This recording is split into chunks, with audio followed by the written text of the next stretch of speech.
दोस्तों एक बार फिर से स्वागत है आपका प्रजापति न्यूज में। आखिर क्यों भारत में इतनी ज्यादा गर्मी पड़ रही है? गर्मी के कारण भारत के कुछ शहरों में लोगों को लग रहा है कि वो किसी जलते हुए तंदूर में बैठे हैं। देश के कई इलाकों में पारा 47 डिग्री सेल्सियस तक भी पहुंच गया है और इतने तापमान में तो कंक्रीट की सड़क पर अंडा तक उबाला जा सकता है। और दोस्तों ये तो बस शुरुआत है। जून का महीना शुरू ही हुआ है। ये गर्मी आगे क्या क्या रंग दिखाती है, कितने लोगों की जान लेती है, कितनों का नुकसान करती है, ये तो अभी देखना बाकी है। लेकिन सवाल फिर से वहीं आकर अटक जाता है कि आखिर कुदरत का ये कहर भारत पर क्यों बरस रहा है? क्यों इतनी भीषण गर्मी पड़ रही है? आज की इस वीडियो में मैं यानी आपका दोस्त विशाल प्रजापति इससे जुड़े कुछ खास कारण आपको बताऊंगा, जिसे सुनकर आप भी हैरान रह जाएंगे। बस मेरे साथ वीडियो में अंत तक बने रहिए। लेकिन हाँ, वीडियो शुरू करने से पहले एक छोटी सी रिक्वेस्ट है। वीडियो के नीचे रेड कलर का सब्सक्राइब बटन दिख रहा होगा, उस पर क्लिक करके सब्सक्राइब कर लें और साइड में बेल आइकॉन भी दिख रहा होगा, उस पर भी क्लिक कर लें ताकि आपको वीडियो मिले सबसे पहले।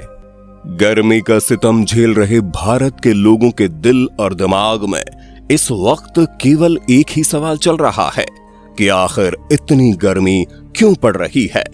तो दोस्तों इसके कुछ मेजर कारण हैं, जहां सबसे पहली चीज तो ये है कि इस साल गर्मी मार्च के महीने से ही शुरू हो गई थी। मार्च में गर्मी ने अपना असली रूप दिखा दिया था और लोग एसी कूलर चलाने पर मजबूर हो गए। असल में नॉर्मल तौर पर मार्च के महीने में बनने वाला एंटी साइक्लोन इस बार एक महीना जल्दी बना, जिसकी वजह से रेगिस्तानी गर्म हवाएं आनी शुरू हो गई।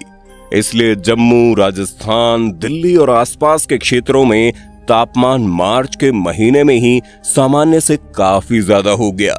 इतना ही नहीं दोस्तों, इस साल मार्च का महीना हजारों सालों में सबसे गर्म रहा है। और सिर्फ मार्च नहीं, इस बार तो फरवरी का महीना भी सबसे गर्म रिकॉर्ड किया गया, जिसकी वजह से गर्मी और ज्यादा बढ़ती चली गई। दूसरे कारण की बात करें तो दोस्तों, सर्दी खत्म होने के बाद कई सारे ऐसे क्षेत्र हैं जहां बारिश होती है, जिसकी वजह से तापमान बैलेंस में बना रहता है। लेकिन दोस्तों इस बार ऐसा नहीं हुआ। बहुत कम बारिश हुई। देश के ज्यादातर हिस्सों में भीषण गर्मी पड़ने के बावजूद बिल्कुल बारिश नहीं हुई।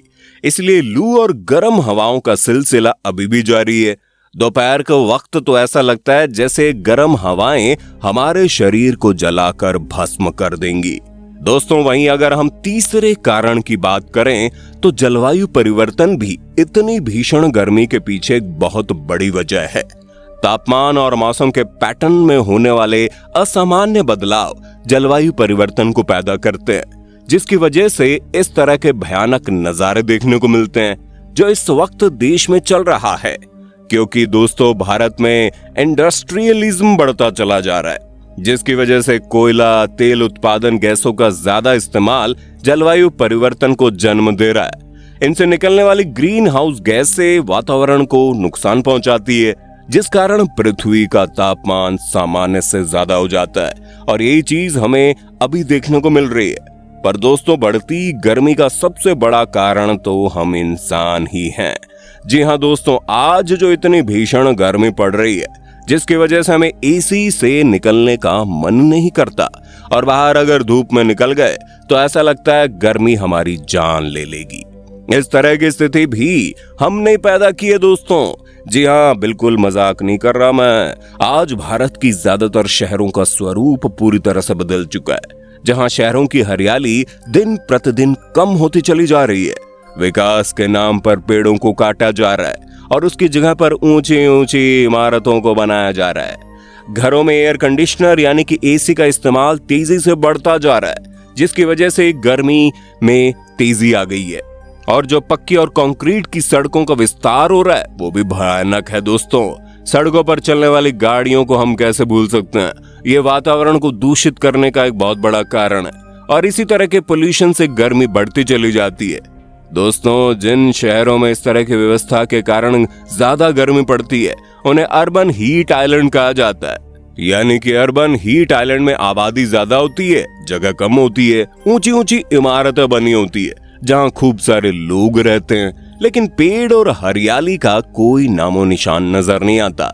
कंक्रीट की सड़कों की वजह से तापमान बढ़ता है और दोपहर के समय अर्बन हीट आइलैंड में सामान्य से 8 डिग्री ज्यादा टेम्परेचर दर्ज किया जाता है। क्योंकि इस तरह के विकसित शहरों में इंसान बहुत है, उनके द्वारा रिलीज की जाने वाली कार्बन डाइऑक्साइड बहुत है, लेकिन सांस लेने के लिए ऑक्सीजन नहीं है, क्योंकि पेड़ नहीं है, हरियाली नहीं है।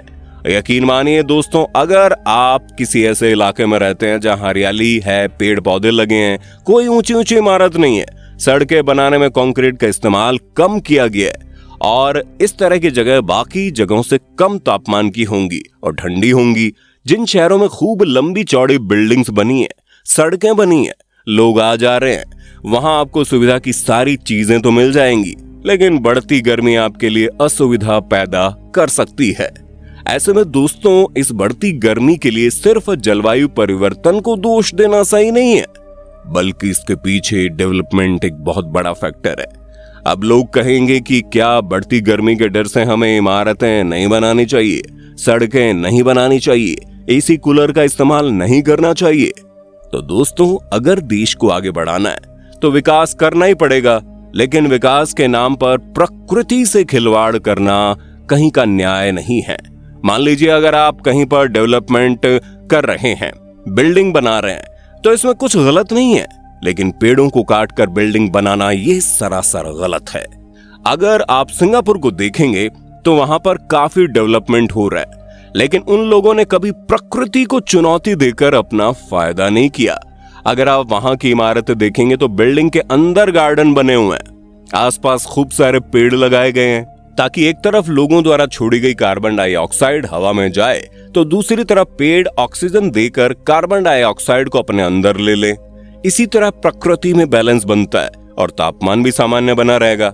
और दोस्तों, अगर हम एयर कंडीशन की बात करें तो ये बात सुनने में जितनी अच्छी लगती है, हमें बाहर की गर्मी से क्या मतलब है, हम तो दिन भर एसी के अंदर बैठे रहते हैं। असल में ये बात उतनी ज्यादा गलत है, क्योंकि आप जितना एसी का इस्तेमाल करते हैं वातावरण पर उतना ज्यादा असर पड़ता है, जिसकी वजह से जहरीली गैस हवा में ज्यादा बनती है, जो आगे चलकर ग्लोबल वार्मिंग का रूप ले लेती है और गर्मी बढ़ा देती है।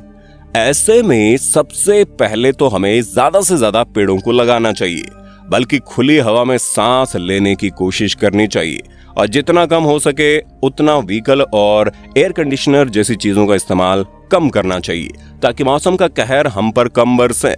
बाकी दोस्तों, अपने आप ये सोच लीजिए कि आपने कितने पेड़ लगाए हैं, कमेंट में बताइए। अगर अभी तक पेड़ नहीं लगाया तो आपको शर्म आनी चाहिए दोस्तों। अभी के अभी कम से कम 5 पेड़ लगाओ अपने आसपास, ताकि आने वाला कल सुहावना हो, आपके बच्चों का भविष्य सुरक्षित रहे। उम्मीद है आपको ये वीडियो और उसमें बताई गई बातें समझ में थोड़ी सी तो आ गई होंगी, और ना तो ऐसे ही चल रही है दुनिया और आगे और भयानक हो जाएगी। अगर आप इसी तरह वीडियो देखते रहना चाहते हैं तो हमारे चैनल प्रजापति न्यूज को सब्सक्राइब कर लेना। और हाँ, हम फिर मिलेंगे नए वीडियो में, तब तक के लिए जय हिंद, जय भारत। दोस्तों, आपकी स्क्रीन पे 2 और वीडियोस दिख रही हैं, जिसे देखने के लिए आप इस स्क्रीन पर क्लिक करें। दोनों देखिएगा, बहुत अच्छी वीडियो बनी है।